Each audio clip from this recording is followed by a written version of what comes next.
Calamari Salutations everyone, Squid here bringing you a YCL analysis video. I got invited by Sen. Sen actually reached out to me and said, "Yo Squid, there's the second season of the YCL, I'd like you to battle." And I was like, "Yo Sen, I don't feel like battling yet, but I can do analysis for you." And Sen was like, "Yo, cool Squid." And I was like, "Yeah, cool, so let's do it." Sen asked me to do a little bit of a pre-draft analysis for the YCL. By the way, for those who don't know me, I've battled in some draft leagues before. I've known Sen since last year, by a year by now, and we've got along pretty well. We've had some interesting battles, I'd say, and yes, so here I am doing analysis for the YCL, and Sen asked me to put up a little bit of a video analyzing the draft that will occur, so let's get on with it. So, about the draft of the YCL, teams will have 11 members and there's a total of 720 points to spend. Mons are categorized in 7 tiers: the S+, S, A, B, C, D and E tiers. Being that S+ are the Mons that are more valuable and the E tier is basically rubbish, basically. And so, about this drafting, because people don't have to choose specific tiers, people have to go for what they can get with the points they have. So that is why, kids, math is actually important. So I've come up with 3 scenarios on which players can choose to draft from. So the scenario number 1 is what I call the balanced draft.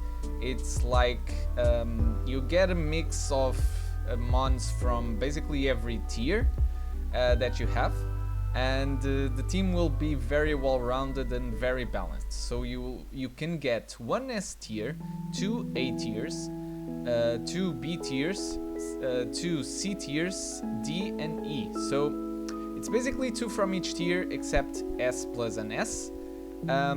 The disadvantage of this one is that you can't go for an S plus tier mon, and S plus tier mons are really good.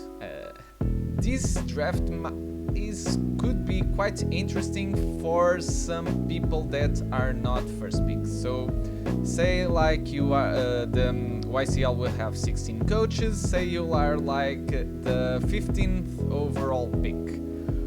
Of course, the best picks will already be done, so you can try and go for an S tier and an A tier that go along very well, and you can get your draft from there, basically.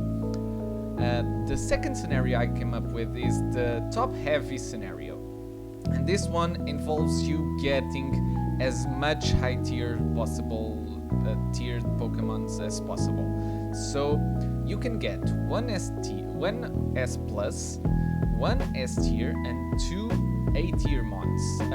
But the downside is that you have to pick 4 mons from the E tier, basically to get you points to be allowed to complete the draft.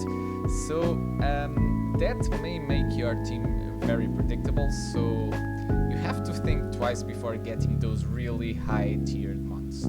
And the third scenario I came up with, honestly the worst of them all, is the mid-heavy scenario, where you get as much mons from the middle of the table as possible, so that all of your mons are good, but none of them are great, but at least you have the ability to use them all if you feel like.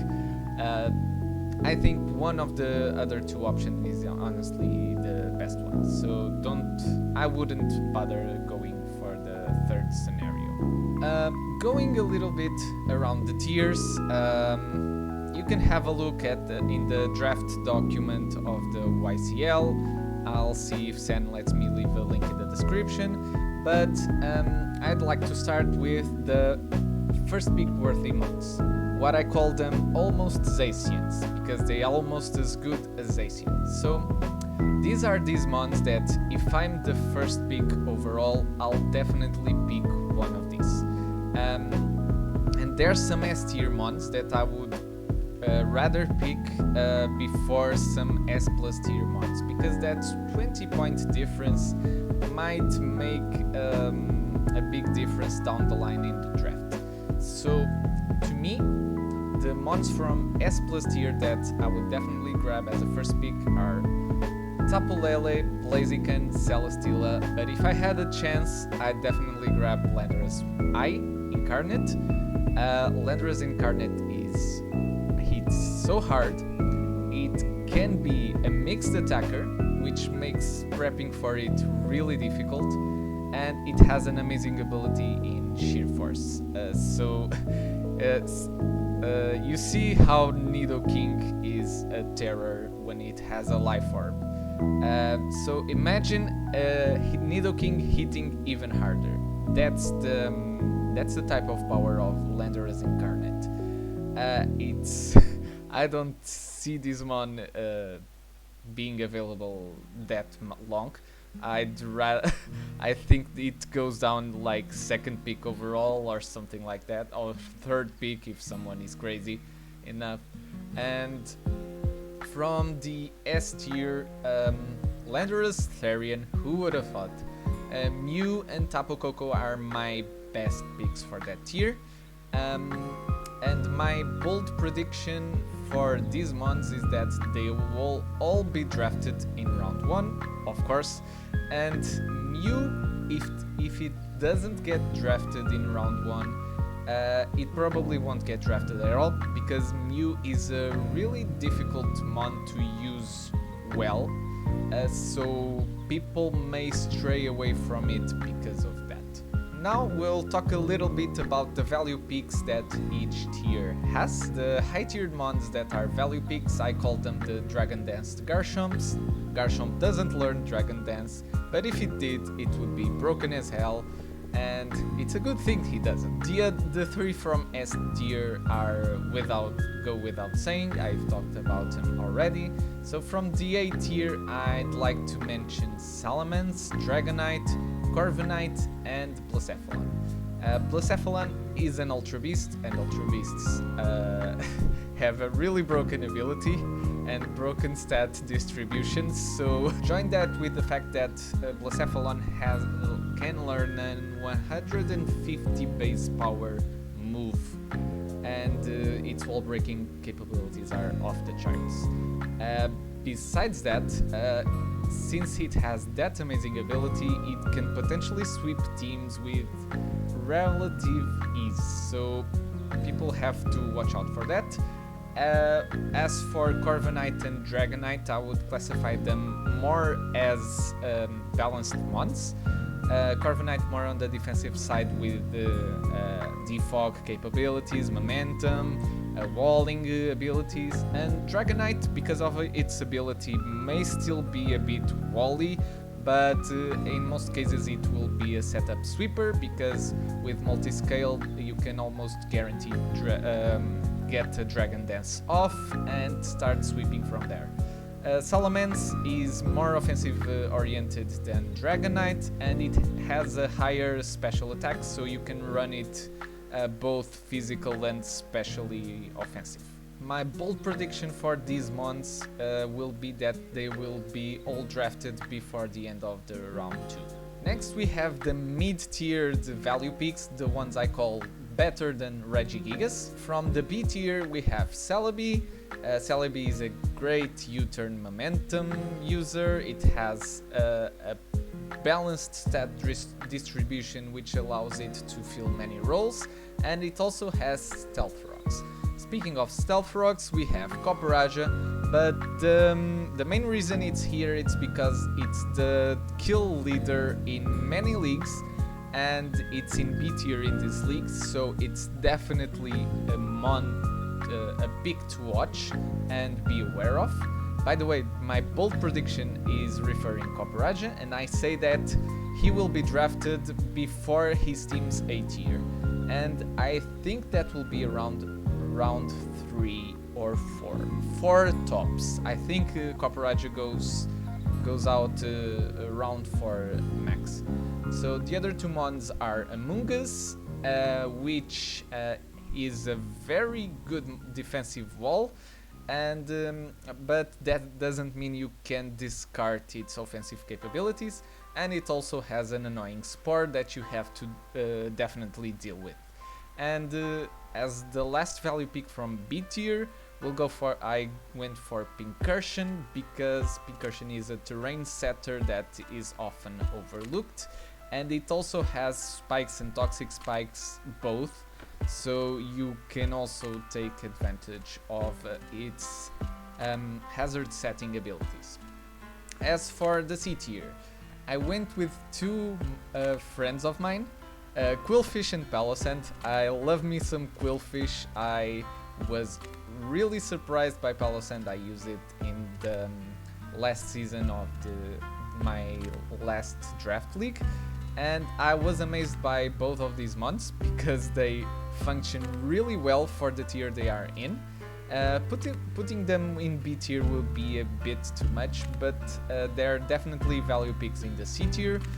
Quillfish is an intimidate user, and you can also use it as a rain sweeper, and Palossand is mostly a defensive wall that can also set up stealth rocks, and it can in some circumstances function as a special wall also.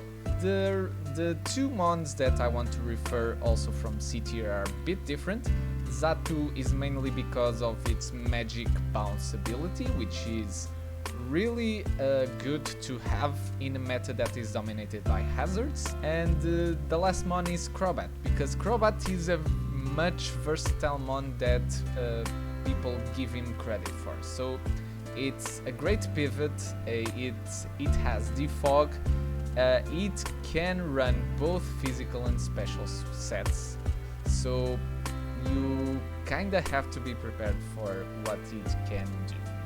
And last but not least, I would like to talk about the mons from low tiers that are actually not trubbish.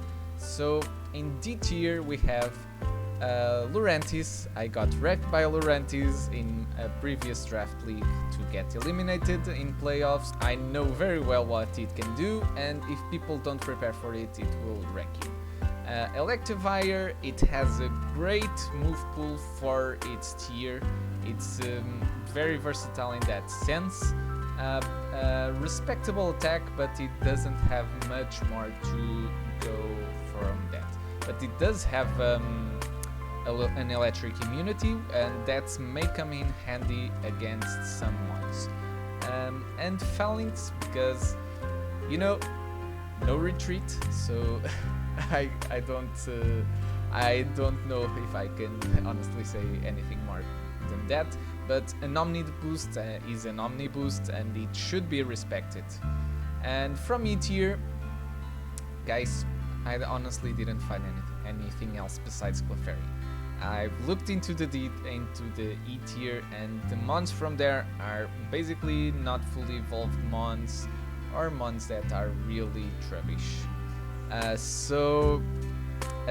Gotta say, Clefairy is in my opinion, Clefairy is the only pick-worthy mon from the E tier, and I think it will be drafted before the end of round 7 because of that. So this concludes my video. Thank you to everyone for watching the video. For the coaches in the YCL, I'd like you to comment down below your bold prediction for the draft that will be up on the 20th of February, and I'll see you guys on the next one. So Squid, jetting out.